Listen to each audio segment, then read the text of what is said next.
If they fell in the water, it said they had a life expectancy of roughly 5 minutes. There were all sorts of threats they were facing, but what were the threats of weather conditions for them on that route? Well, it was, and like they were often sailing up there in the winter, and the weather conditions were like extremely high seas, like huge waves that were crashing down over the ship.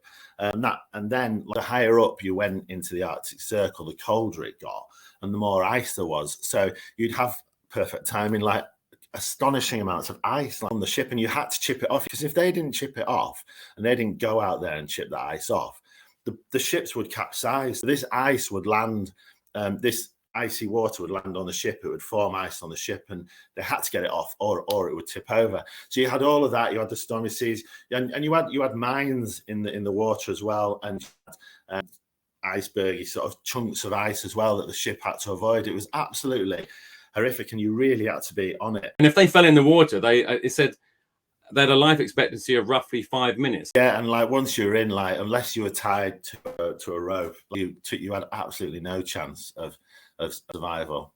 And if you read the book, you'll see that there's like men fell in and they were never seen again. It was just absolutely horrendous.